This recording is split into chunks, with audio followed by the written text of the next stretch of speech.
Bonjour, bienvenue à notre rendez-vous quotidien en ligne et en direct sur EBS pour les médias.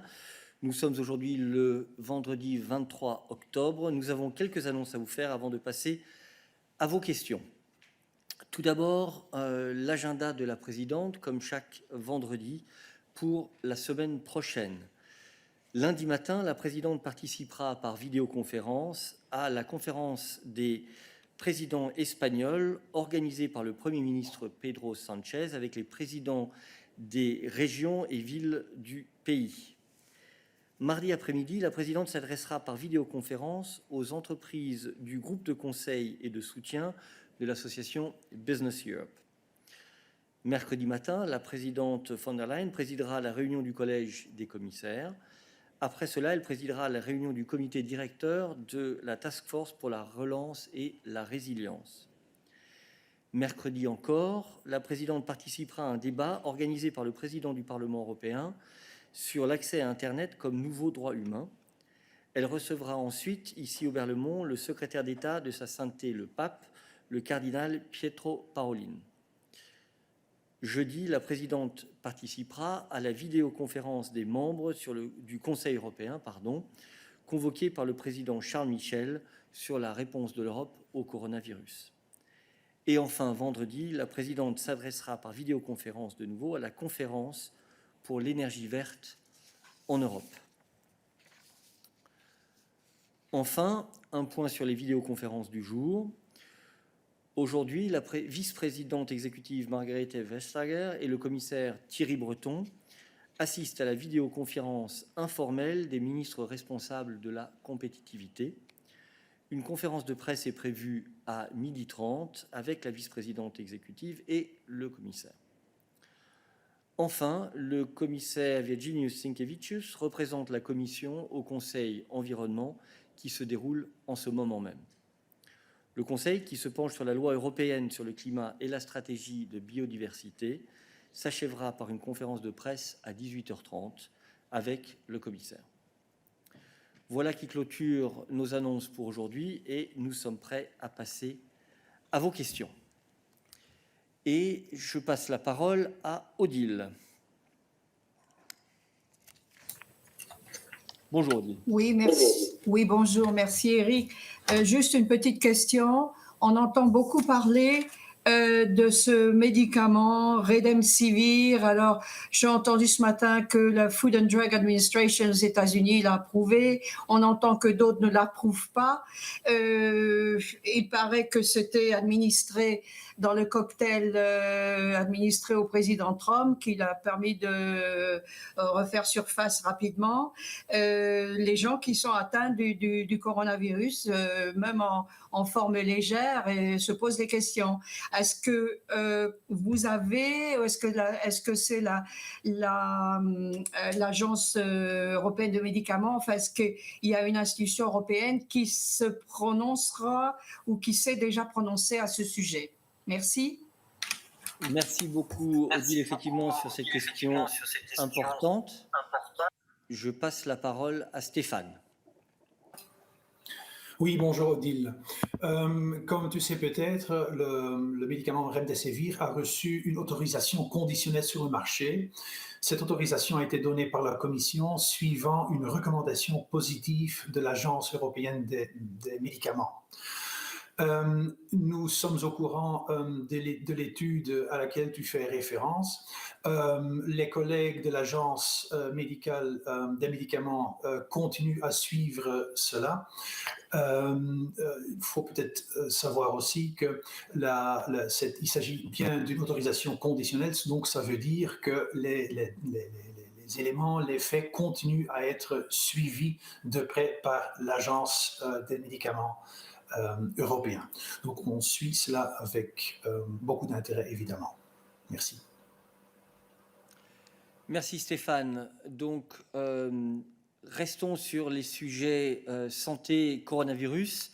Je vous demande de garder votre main levée si c'est le cas, que vous ayez une question sur ce sujet, pardon. Je vois que Mas a sa main levée. Non, il l'a enlevé, d'accord. Donc, pas de questions supplémentaires sur ce sujet, nous passons donc à d'autres sujets et je passe la parole à Mas.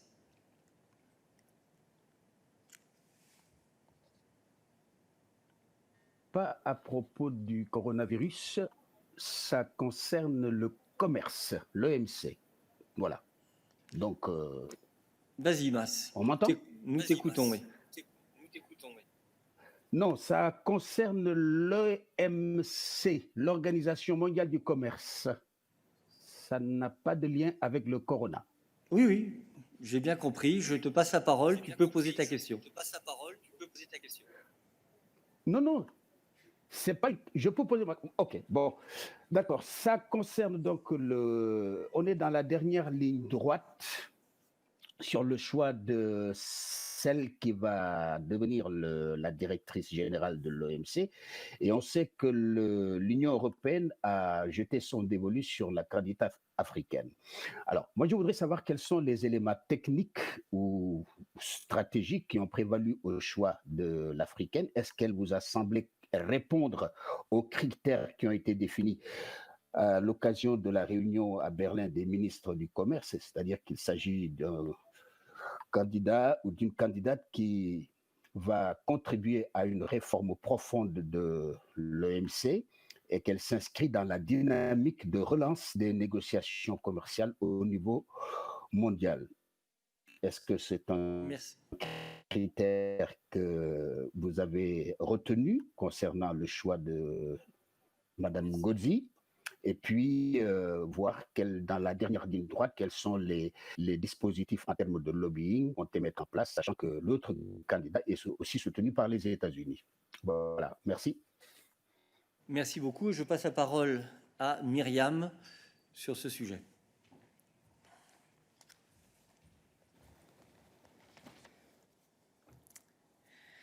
Oui, bonjour, merci pour la question. Juste pour dire que les consultations sur les candidats pour l'OMC ne sont pas encore abouties. Les États membres sont encore coordonnés pour trouver une position commune. Les deux candidats sont des candidats forts expérimentés, mais on ne peut pas donner pour l'instant des indications de qui va être choisi. Et donc c'est bien le Conseil qui choisit.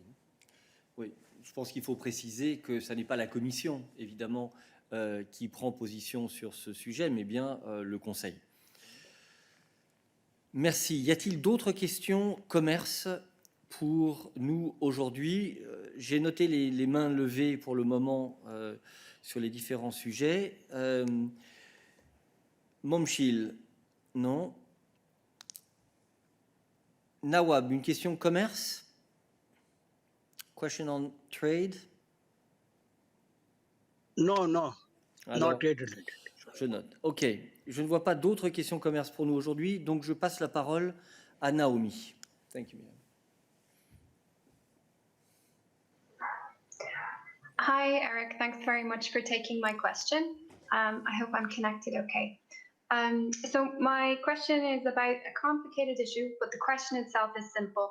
So in Ireland at the moment, there's quite a political furore regarding a decision of the government that regards an archive of records that relate to Ireland's rather dark history of mother and baby homes. Now, a lot of people who were born in these homes are trying to find access to their own personal information, their identities, and to find out if their family members are alive. And the government has made a decision regarding these personal records and these archives, which is a bit controversial. In justification for this decision, the Irish minister in charge of the case has said that part of the reason for having to do this is because national law overrides or allows for an exception to GDPR. And that's the substance of my question. Can national law supersede GDPR? Thank you. Thank you, Naomi. Indeed, as you say, you present an extremely specific case on GDPR. I'm not sure that we're able to answer that question now.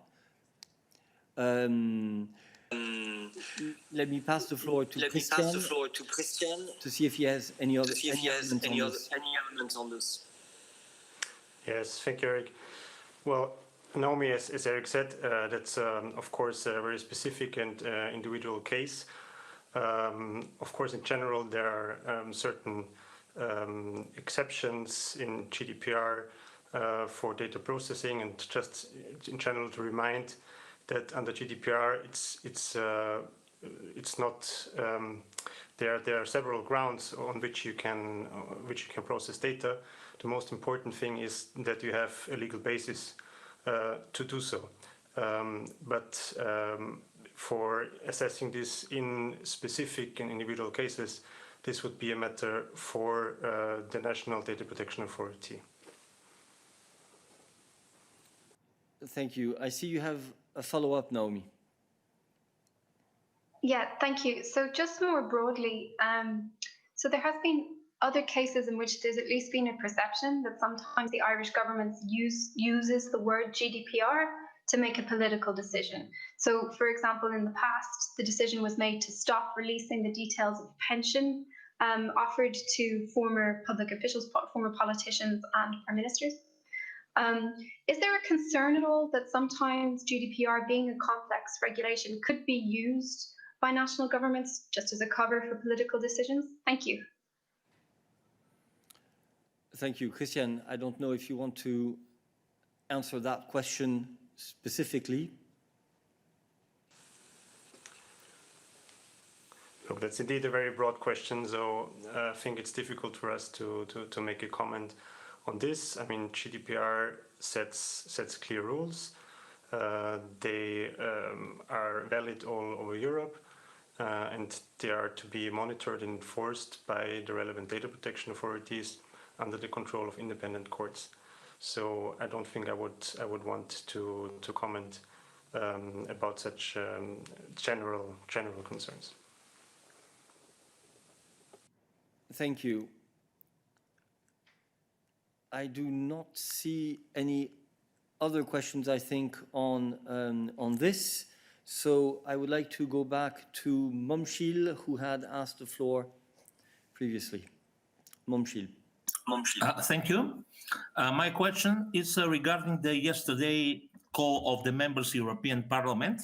They called on the European Commission to take the measures foreseen in EU legislation to guarantee full visa reciprocity between the European Union and the United States. It's because citizens of Bulgaria, Croatia, Romania, and Cyprus still need visa to enter the US.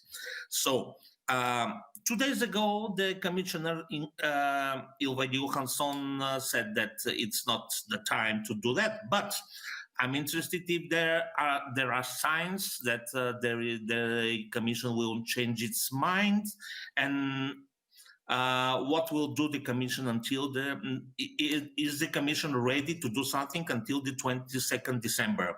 2 months, the 2 months time to do something. Thank you, Momchil. Question for Adalbert. Indeed, it is. Thank you, Momchil. And I will, in response to you, only be able to really repeat what Commissioner Johansson said in her speech to the European Parliament on the 19th of October. In our view, a diplomatic engagement continues to be the most appropriate way forward in this respect.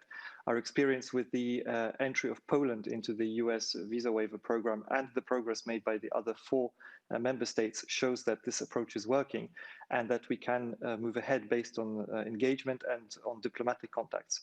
The 4 member states have concrete prospects of progress, with some actually being now close to fulfilling the requirements and to be considered for joining the visa waiver program. And all 4 member states want to continue this approach. None of them has asked the Commission to temporarily suspend visa-free travel for the US citizens, and they all agree to continue dialogue and to work on the benchmarks. So for the time being, the Commission is not considering the adoption of measures temporarily reintroducing visa requirements for US citizens, as it would also be counterproductive and would not help achieve visa-free travel for all EU citizens. It would, in fact, as Commissioner Johansson explained, undermine progress that has been achieved and inevitably lead to the United States to impose visa requirements on all EU citizens, which is the opposite of what we are trying to achieve. So we will keep the matter under review, and we continue to work along the lines that I just explained. Momchil, you have a follow-up, I see. Yes, well, thank you very much. You just repeated what the Commissioner Johansson said before the adoption of the resolution. But do you have something to say after the adoption of this resolution? That's my question. And the answer is, we have nothing to add, as Adalbert just said before, to what the Commissioner said in the Parliament. So the answer is no. Thanks. Are there other questions for Adalbert today on issues related to home affairs? Only keep your hand raised if it is the case. Nawab, I know your question is on something else. Anna, is your question on home affairs? If yes, please go ahead.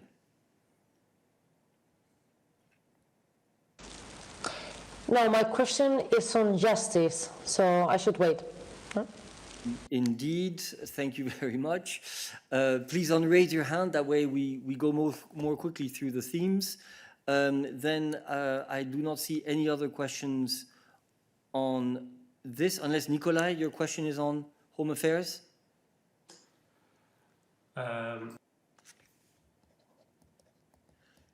It does not seem to be the case. Okay, so I go to Mose, who had a question on coronavirus. Mose, you have the floor.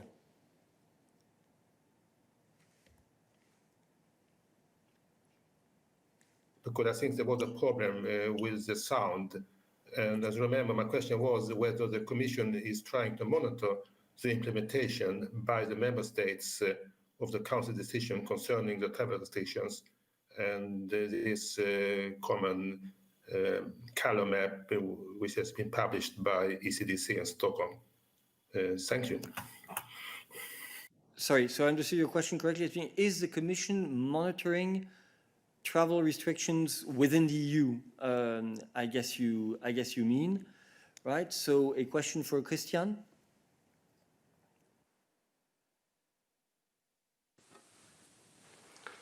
Yes, hi, Mose.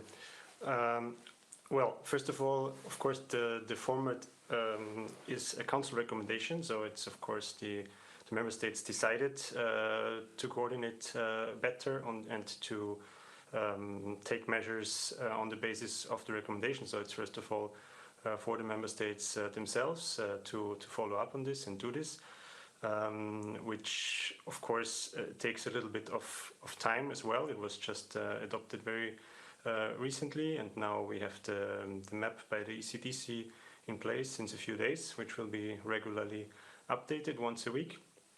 Of course, we are following the measures that member states take. The council recommendation includes also includes an obligation for member states to inform other member states and the Commission of any new measures taken 48 hours in advance at least.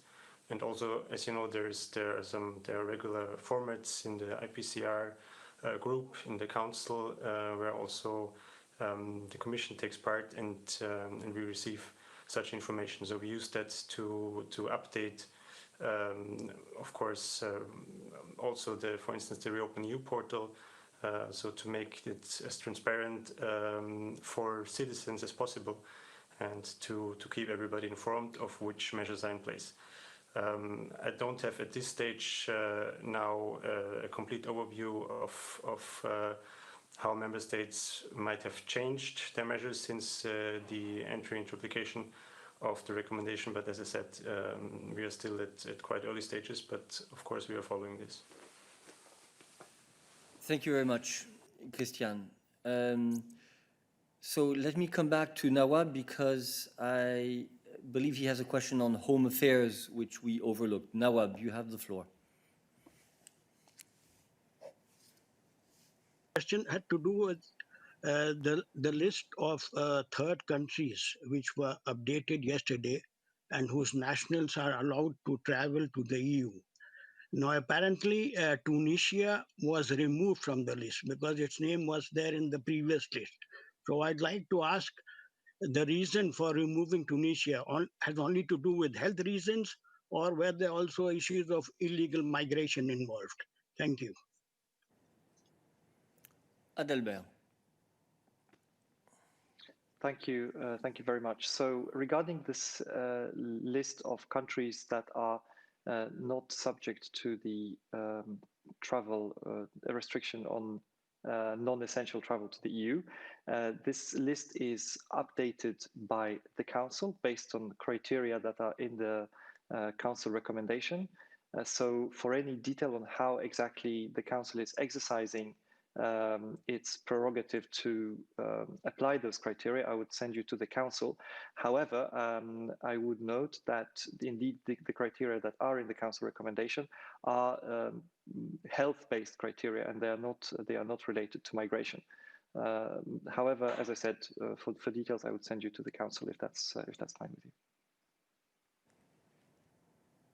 Okay, thank you very much. So I would like now to change subject and give the floor to Ana Nunez, who had been asking for the floor previously. Ana.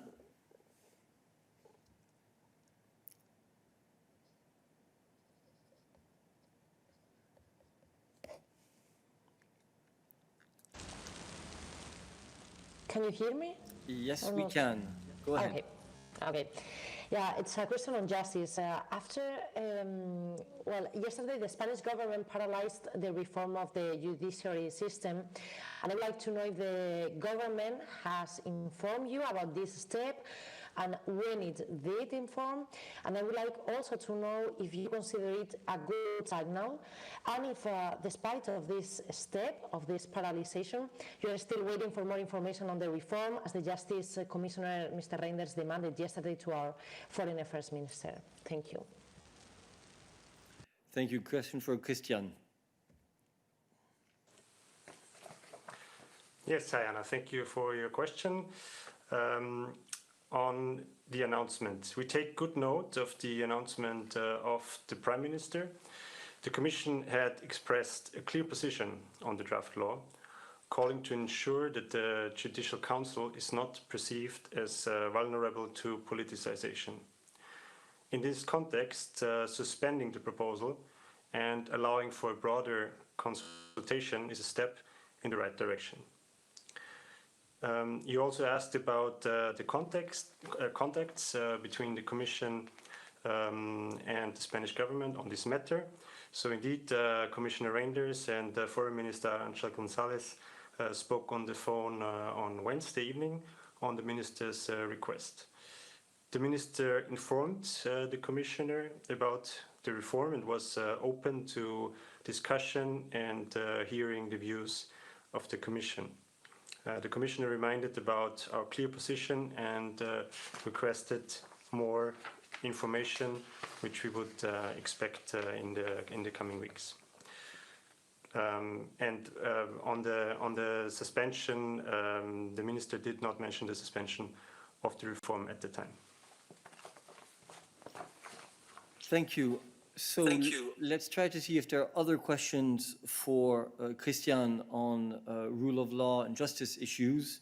I've noted down the names of those who have asked for the floor on other issues. Nicolas, ta question porte-t-elle sur les questions justice, état de droit? Si c'est Borrell, alors non, alors attends un peu, nous reviendrons vers toi ultérieurement. Je ne vois pas d'autres questions sur ces sujets et donc je repasse la parole à Nikolai qui avait demandé à prendre la parole. Croatia pushbacks, je vois. Nous faisons un peu un ping-pong entre Home Affairs et justice aujourd'hui, mais c'est pas grave. Go ahead, Nikolai.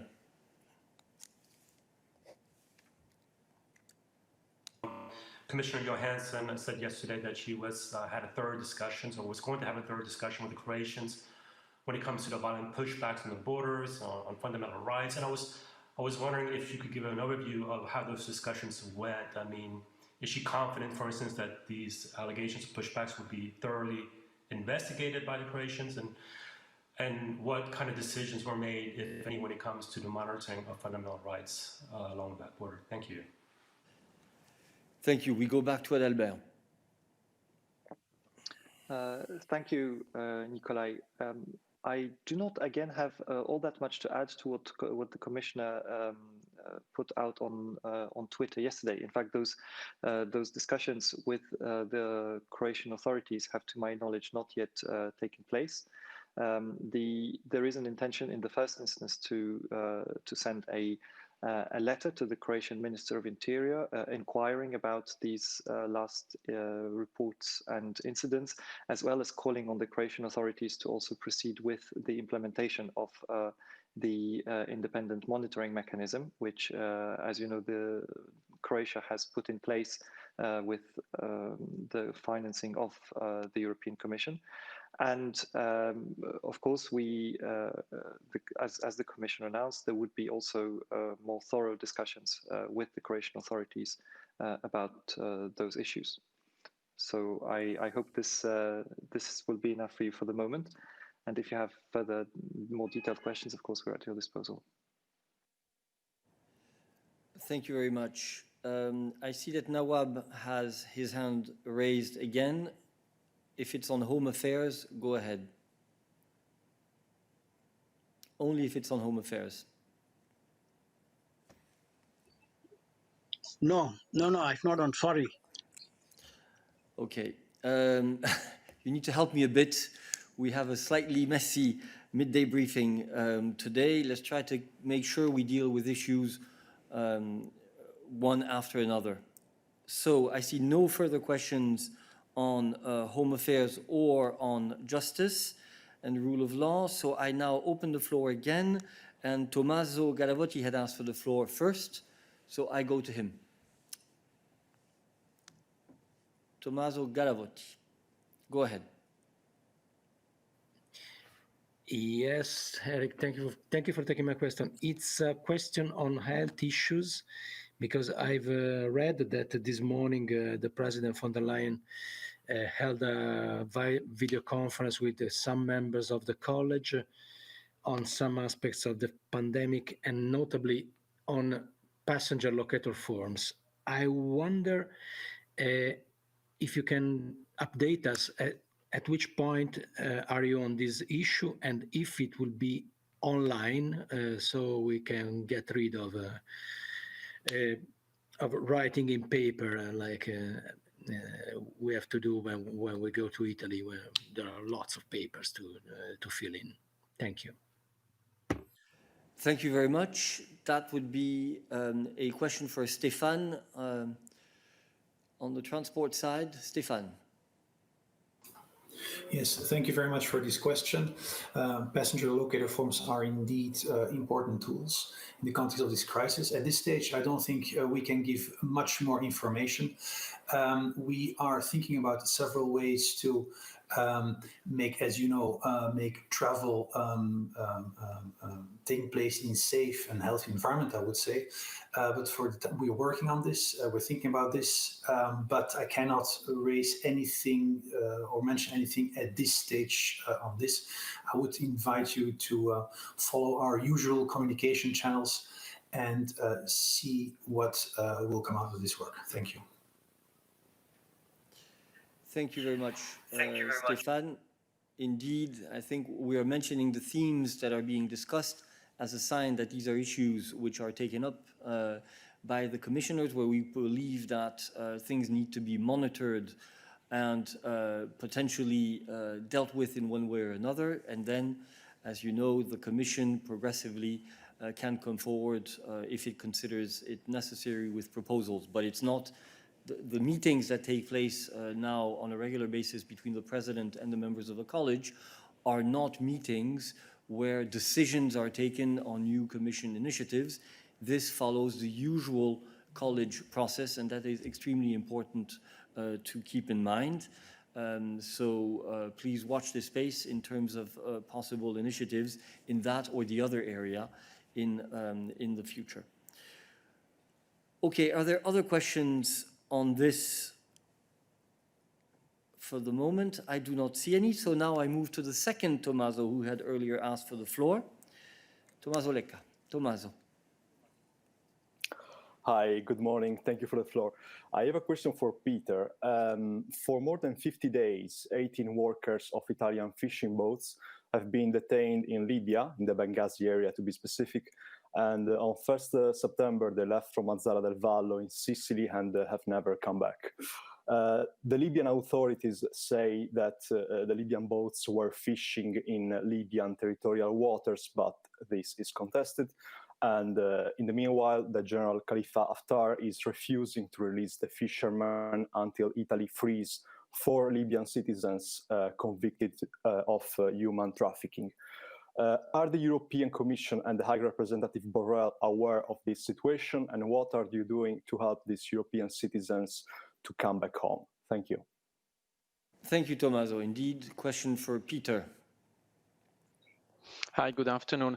Well, first of all, this is a bilateral issue. So if citizens of a member state are involved in cases like this, it's first of all the duty of the member state concerned to provide them the necessary assistance, be it consular assistance, security assistance, or anything else. But of course, the EU he is here for supporting its EU member states. So whenever necessary, whenever asked by the individual member state or member states to jump in and be helpful in such cases, then the EU will do everything that we can to support our EU member state partner.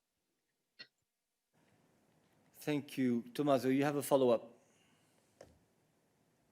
Yes, thank you.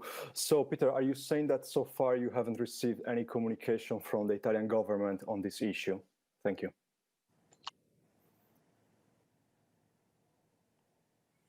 Peter.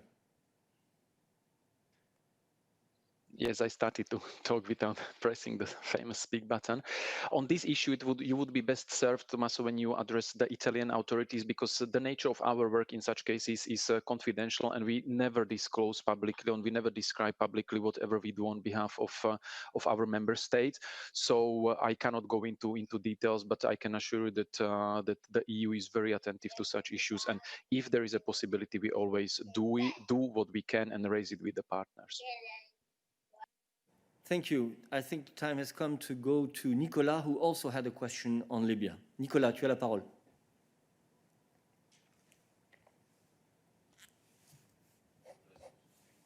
Il faut que tu choisisses la bonne source de ton micro, par contre, me dit-on.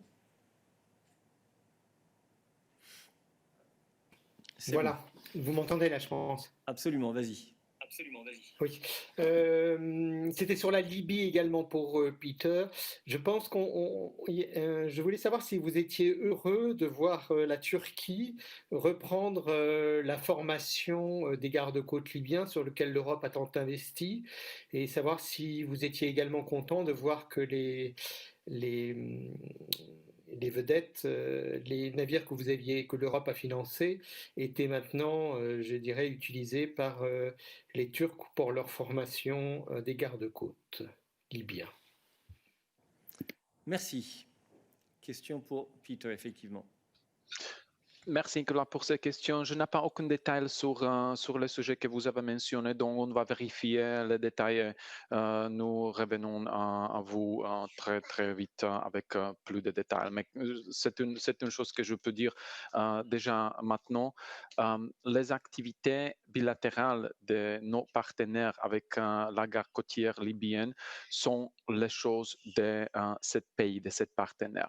Mais on doit toujours respecter le droit international. C'est un principe que nous suivons toujours. Et sur les détails sur ces spécifiques sujets que vous avez mentionnés, on va revenir à ces sujets. Nicolas, je vois que tu as une question de suivi.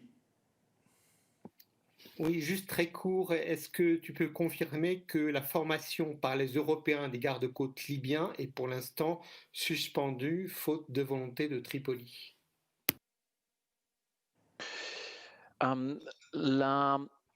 la coopération de l'Union européenne avec la garde côtière libyenne, c'est une chose qui est très, très importante pour nous.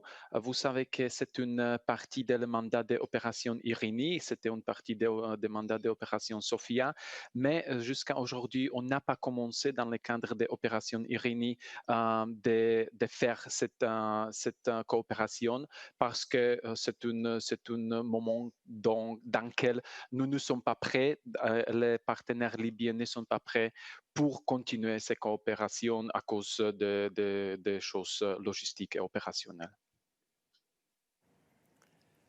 Merci. Je vois que David a une question de suivi sur le même sujet. Vas-y, David. Oui, merci. On a vu des photos, Peter, de bateaux qui ont été financés par l'Union européenne. Est-ce que ça vous pose un problème de caractère politique, le fait que le gouvernement de Tripoli joue le jeu de Ankara avec l'argent du contribuable européen? Merci. Comme je dis, on va vérifier le détail sur le sujet que vous avez mentionné. Je n'ai pas aucune information dans ce moment sur ça. Peut-être une information plus générale sur le financement. Anna, vous pouvez donner un peu plus de détails sur les principaux aussi. Mais comme je dis, nous allons vérifier et après, nous allons revenir à vous avec la réponse. Merci, Peter. Y a-t-il d'autres questions en relations internationales Can I? Yes, Anna, but I think the question was Eric, very, very specific. I don't think that we had a general question on the financing of the Libyan Coast Guard. So let's leave it at that for the moment. And I suggest if there are questions, again, on this issue, they can be taken up bilaterally on financing of the Coast Guard, which are issues we've raised a certain number of times here in the press room. Unless there is lots of interest today to come back to this issue. But in general, let me see if there are other questions on the issue of Libya for us today or on external affairs. Philippe, je vois que tu as ta main levée. Effectivement.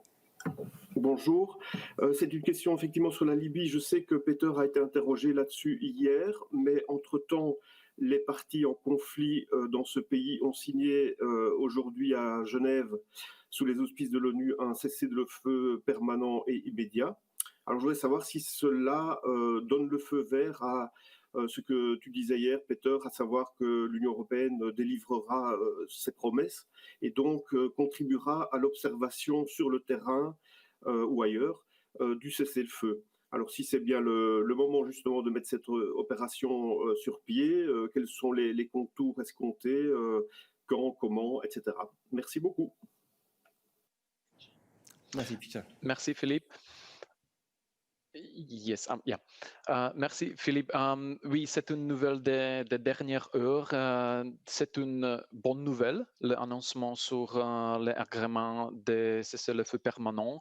Nous nous félicitons de l'annonce de cet accord et nous sommes heureux d'entendre cette annonce. Nous attendons plus de détails. C'est très important de voir aussi la mise en œuvre de cet agrément, de cet accord.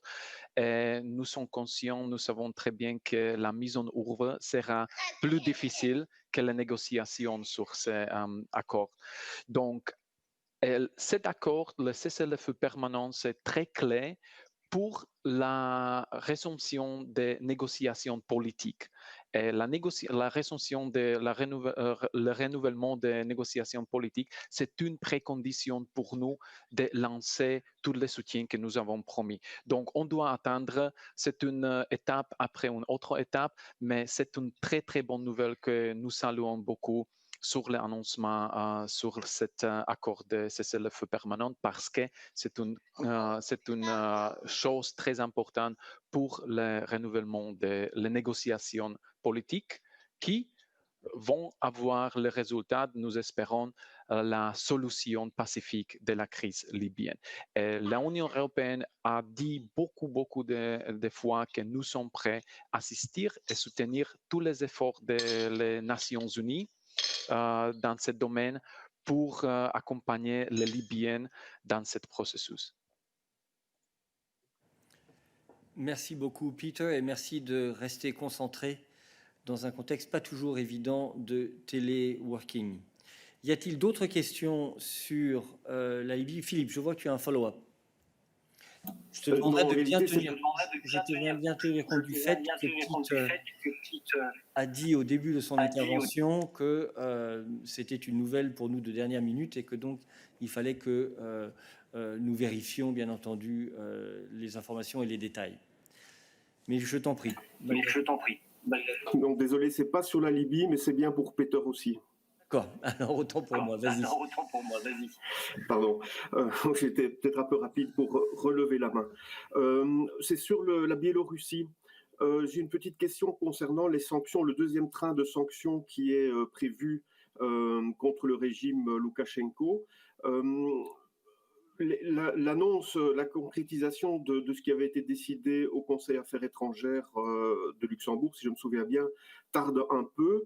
Et je voudrais savoir si, dès lors qu'il est connu et annoncé, décidé que Loukachenko sera parmi les personnes sanctionnées, et à savoir l'interdiction de voyage en l'Union européenne, mais aussi le gel de ses avoirs, si ce délai, cette longueur de temps, en quelque sorte, ne constitue pas une forme de laisser passer pour ce personnage, de notamment retirer les avoirs qu'il pourrait avoir dans l'Union européenne. D'habitude, comme ça s'est fait pour la Russie, l'identification des personnes sanctionnées est intervenue du jour au lendemain à la publication du journal officiel. Ici, il y a un long préavis. Est-ce que ce n'est pas un problème? Voilà, merci. Merci Philippe. Comme tu sais, nous jamais commentons sur le processus dans le Conseil. C'est un travail en cours. Donc les États membres travaillent, discutent la deuxième étape des sanctions. Et comme on a dit dans le niveau politique, c'est une certitude que M. Loukachenko va être sanctionné. Et c'est une question de procédure, c'est une question de temps. Quand on va se trouver d'accord entre tous les pays membres sur la 12e liste, on va publier la liste quand est prêt. Ce n'est pas pour nous vraiment commenter le processus entre l'annoncement et entre le moment d'adoption. Pardon. Merci, Peter. Y a-t-il d'autres questions affaires extérieures pour nous aujourd'hui? Je n'en vois pas, et donc je passe la parole, enfin non, je ne passe pas la parole à Léonie, puisqu'elle semble avoir des problèmes de connexion, mais je vais vous lire sa question qui est pour Christian. I have a question on rule of law. Yesterday, Poland effectively banned all abortions by ruling that termination of fetal defects is unconstitutional. What is your reaction to this, given doubts that the Commission has raised about the independence of Poland's judiciary? End of quote. Christian, this is for you.